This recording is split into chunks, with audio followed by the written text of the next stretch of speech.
15ാം കേരള നിയമസഭയുടെ 16ാം സമ്മേളനത്തിന് ഗവർണറുടെ നയപ്രഖ്യാപന പ്രസംഗത്തോടെ ഇന്ന് തുടക്കമായെങ്കിലും ആ നയപ്രഖ്യാപന പ്രസംഗം ശ്രദ്ധേയമായത് അതിലെ അസാധാരണമായ സംഭവങ്ങൾ കൊണ്ടായിരുന്നു. കേന്ദ്ര സർക്കാരിനെതിരായിട്ടുള്ള വിമർശനം വായിച്ചും സർക്കാർ നേട്ടങ്ങൾ എണ്ണിപ്പറഞ്ഞുമാണ് ഗവർണർ നയപ്രഖ്യാപന പ്രസംഗം നടത്തിയതെങ്കിലും എഴുതിക്കൊടുത്ത പ്രസംഗത്തിലെ ചില ഭാഗങ്ങൾ ഒഴിവാക്കുകയും ചിലത് കൂട്ടിച്ചേർക്കുകയും ചെയ്തത് വലിയ രീതിയിലുള്ള വിവാദങ്ങൾക്കിടയാക്കി. രണ്ടാം പിണറായി സർക്കാരിന്റെ അവസാന സഭാ സമ്മേളനത്തിനാണ് ഇന്ന് തുടക്കമായത്.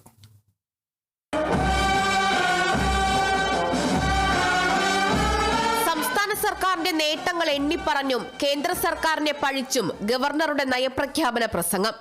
രണ്ടാം പിണറായി സർക്കാരിന്റെ അവസാന സഭാ സമ്മേളനത്തിന്റെ ഭാഗമായ നയപ്രഖ്യാപന പ്രസംഗത്തിലുടനീളം സർക്കാരിന്റെ ഭരണ നേട്ടങ്ങൾ. കേരളം വികസന പാതയിൽ കുതിക്കുന്നെന്നും 10 വർഷമുണ്ടായത് മികച്ച നേട്ടമാണെന്നും വികേന്ദ്രീകരണത്തിൽ സംസ്ഥാനം ദേശീയ തലത്തിൽ മാതൃകയാണെന്നും ഗവർണർ. ശിശുമരണ നിരക്ക് സംസ്ഥാനത്ത് കുറഞ്ഞതിന്റെയും തൊഴിലുറപ്പ് പദ്ധതിയിൽ ഉൾപ്പെടെ മികച്ച നേട്ടം കൈവരിച്ചതിനെക്കുറിച്ചും ദാരിദ്ര്യ നിർമ്മാർജ്ജന പദ്ധതിയെക്കുറിച്ചും പ്രസംഗത്തിന്റെ തുടക്കത്തിൽ തന്നെ ഗവർണർ സൂചിപ്പിച്ചു.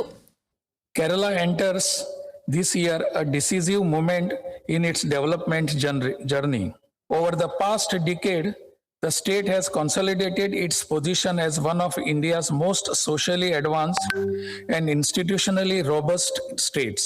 My government has effectively eradicated extreme poverty while providing near universal access to education, health care, sanitation, and social security. കേരളത്തിന് അർഹമായ വിഹിതം കേന്ദ്രം വെട്ടിക്കുറച്ചതിലുൾപ്പെടെ നയപ്രഖ്യാപനത്തിൽ ഗവർണറുടെ വിമർശനം. My government has flagged these concerns before the union government. My government is of the view that MGREGS system should continue. My government has been successful in transforming Kerala into a state with the best investment climate among the states in India.